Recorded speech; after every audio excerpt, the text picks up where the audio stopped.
Mapagpalang araw po sa inyong lahat. Welcome to DJ Sean Stories. Turn on your notification bell, like and subscribe para sa crime stories araw-araw. Kung dati, puro artista lang ang madalas na hinahangaan, ngayon naglipa na ang mga social media influencer. Marami ang tumitingala sa kanila at natutuwa sa pagbabahagi nila ng kanilang buhay sa publiko. Marami rin dyan ang mga couple pero ang nakakalungkot ay karamihan ay naghihiwalay. Subalit ang kwento natin ngayon ay isang patunay na hindi lahat ng nakikita natin tungkol sa mga influencer na ito ay ang kanilang totoong mga ugali. Ang pagkatuklas. February 20, 2024, isang tawag ang natanggap ng mga pulis tungkol sa nadiskubre ng isang lalaki sa plantasyon ng goma. Agad namang nagtungo ang mga pulis sa nasabing lugar. At doon ay natagpuan nila ang isang labi at sa tabi ng labi ay isang gold na bracelet.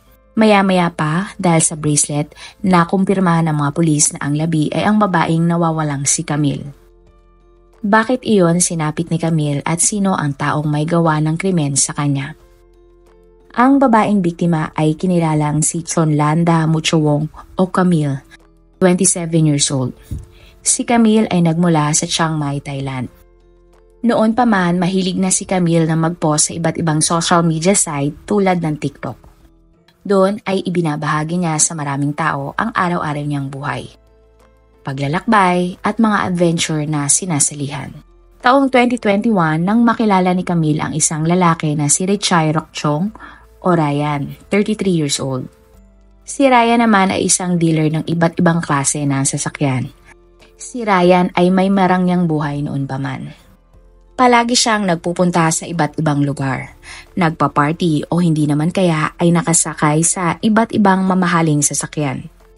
May pagkakataon din na kasama ni Ryan ang mga artista o sikat na personalidad.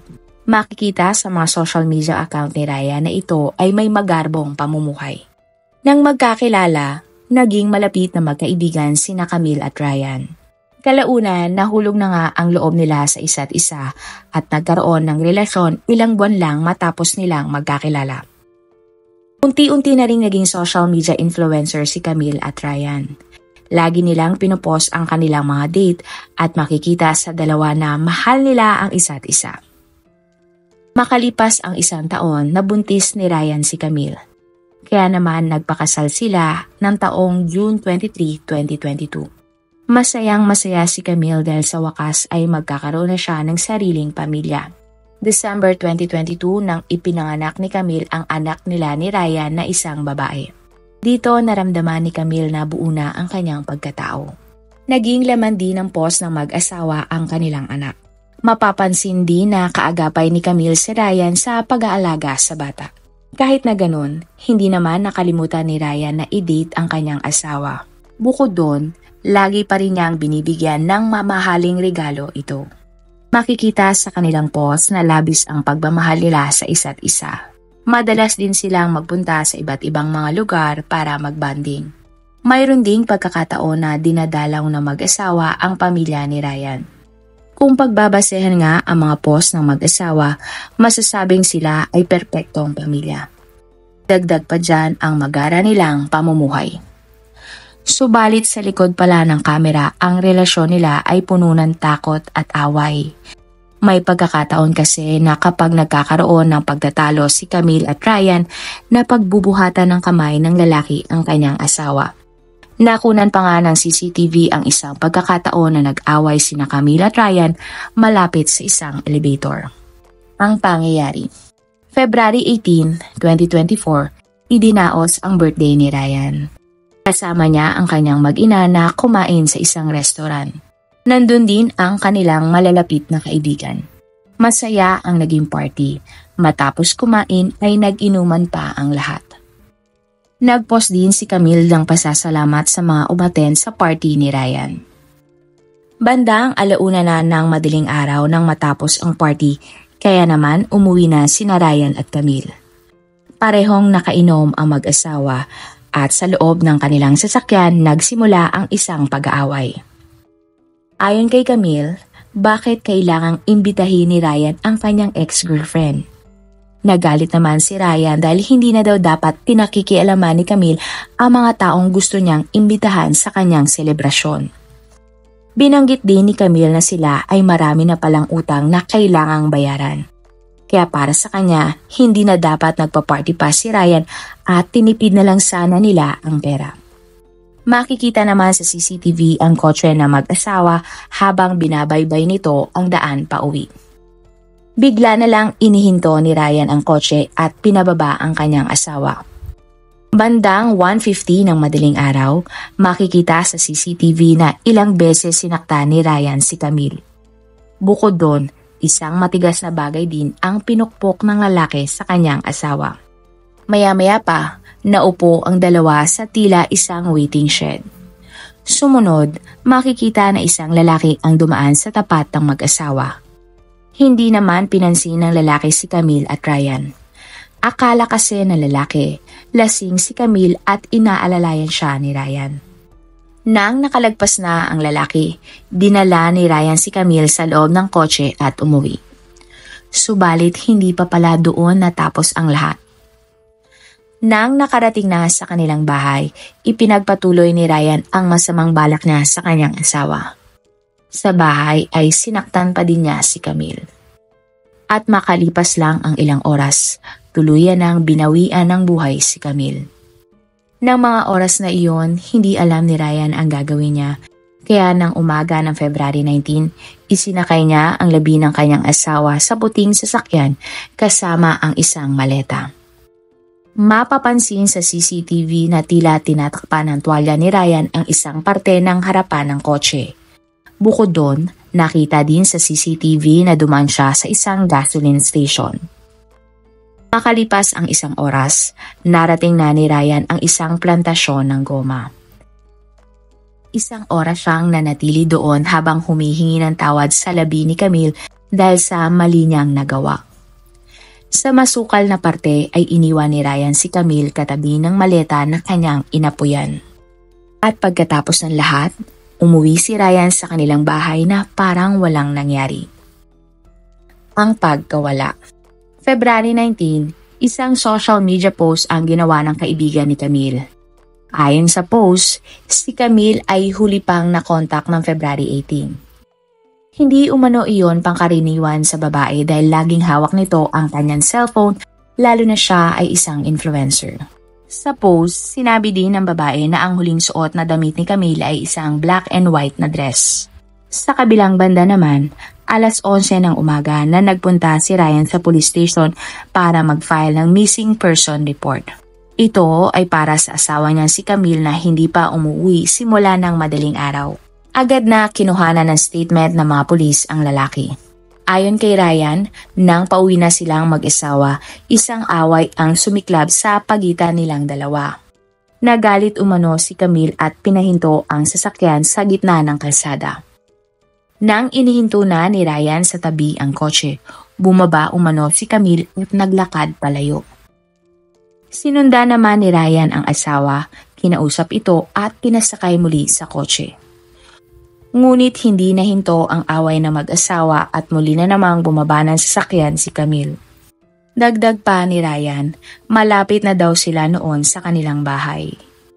Nakita na lang ni Ryan ang kanyang asawa na tumawid at sumakay sa isang taxi. Nang nasa bahay na si Ryan, agad niyang chinek ang location ni Camille sa pamamagitan ng cellphone na dala ng kanyang asawa noon. Subalit hindi mahanap ni Ryan si Camille kaya humingi na siya ng tulong sa mga pulis. Sinigurado naman ng mga pulis kay Ryan na gagawin nila ang lahat para mahanap si Camille. Gabi ng araw na iyon ay bumalik si Ryan sa police station para manghingi ng update. Sa isang interview sa kanya, nanawagan ang lalaki sa kanyang asawa na umuwi na at isipin sana ni Camille ang kanilang anak. Sinabi din ni Ryan sa press na siya ang laging nagsusorry sa tuwing nag-aaway sila ni Camille. Nagsimula na din maawa ang mga malalapit na kaibigan ni Ryan sa kanyang pinagdadaanan. Ngunit may mga taong hindi naniniwala sa kwento ni Ryan. Ito ay ang mga magulang mismo ni Camille. Ang revelasyon. Lumabas sa isang interview ang nanay ni Camille na pangalanan na lang nating Beth. Ayon kay Beth, Hindi umano maamong tupa si Ryan tulad ng ipinapakita niya sa mga tao at sa kanyang social media. Inilabas ni Beth ang screenshot ni Camille na nagsusumbong ito sa kanyang mga kaibigan tungkol sa masasamang ginagawa sa kanya ni Ryan. Sinabi din ni Beth na dati nang nag-file ng restraining order si Camille laban sa bayolente niyang asawa. Wala ding nakitang matinding effort si Beth kay Ryan tungkol sa paghahanap nito kay Camille. Kaya naman ng araw na iyon, pumunta sa police station si Beth para humingi ng tulong sa mga pulis para kunin ang kanyang apo sa poder ng kanyang manugang. Nagtagumpay naman si Beth kaya napunta sa kanya ang anak ni Camille. Matapos ang 2 araw, natagpuan na nga ang labi ni Camille. Sa tulong ng isang DNA, nakumpirma na si Camille nga ang labing nakita. Bukod doon, ang bracelet na nakita sa tabi ng labi ay nakumpirmang bracelet ni Camille na suot niya sa party ni Ryan. Labis ang lungkot ng mga magulang ni Camille sa nangyari sa kanya. Nanghihinayang sila para dito dahil alam nilang marami pa itong plano sa buhay. Mas nanlulumo sila dahil wala nang tatayong nanay sa anak ni Camille. Agad na nagsimula ng investigasyon ang mga pulis at nakuha nila ang mga kuha ng CCTV. Doon nila nakumpirma na ang may gawa ng krimen kay Camille ay walang iba kundi ang asawa nitong si Ryan. Pinuntahan nila ang lugar kung saan nangyari ang krimen.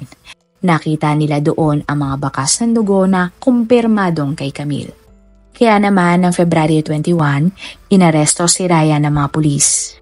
Inamin naman ng social media influencer ang ginawa niya sa kanyang asawa. Ayon kay Ryan, nagawa niya ang krimen dahil nakainom siya at wala siya sa tamang katinuan ng mga oras na inatake niya si Camille. Dagdag pa ni Ryan, napuno siya ng galit dahil may masamang sinabi si Camille tungkol sa kanyang ex-girlfriend. Naging mitsa din ng kanilang pag-aaway ang pag-iisip ni Ryan sa malaki nilang utang na kailangan niyang bayaran. Nawala na din daw ng kontrol si Ryan kaya nasaktan niya ang asawa. At nang makauwi nga sila, inamin ni Ryan na muli niyang pinagbuhatan ng kamay si Camille at tuluyan na nga itong binawian ng buhay. Nagsagawa naman ng isang reenactment si Ryan at ang mga pulis. Dinala si Ryan ng mga pulis para ituro kung saan banda sa kanilang bahay niya sinaktan si Camille. Malaki ang pagsisisi niya sa kanyang nagawa at sana ay mapatawad nga siya ng pamilya ni Camille. Agad na kinasuhan ng murder si Ryan at ikinulong sa Newtbury Provincial Prison. Bumuhos naman ang galit ng mga netizens kay Ryan nang pumutok ang balita ng kanyang pag-amin. Ayon naman sa tatay ni Camille na pangalanan na lang natin Lodi, gusto niyang mahatulan ng bitay si Ryan para sa pagpatay nito sa kanyang anak. Napakasakit para kay Rolly na ang taong pinagkatiwalaan niya para alagaan at mahalin si Camille ay siya pang dahilan kung bakit ito namatay. Kasalukuyan pa rin gumugulong ang kaso laban kay Ryan at wala pang bumababang hatol para sa kanya. Kung mapapatunayan siyang guilty, posible siyang mahatulan ng bitay sa Thailand. Ano ang masasabi niyo sa ating kwento? Totoo kaya ang nagsisisi si Ryan sa nagawa niyang krimen kay Camille? At sa tingin nyo, dapat bang inimbitahan ni Ryan ang kanyang ex-girlfriend sa kanyang birthday party? Bakit kaya humantong sa krimen ang relasyon ng tulad ng kay Camille at Ryan? Marami pong salamat sa inyong panonood. Meron ba kayong mga kwento na gusto nyong i-share sa ating mga manonood? O kung may personal po kayong kwento na gusto nyong i-feature sa ating channel, i-comment down below nyo lang ang inyong mga suggestions. Para naman po sa dagdag kalaman, i-subscribe nyo din po at i-follow ang ating iba pang YouTube channel katulad ng Tagalog Facts and Mysteries by DJ Sean at Manila Boy Wonder Philippines. Marami pong salamat sa pagsuporta nyo sa aming mga channel. God bless everyone!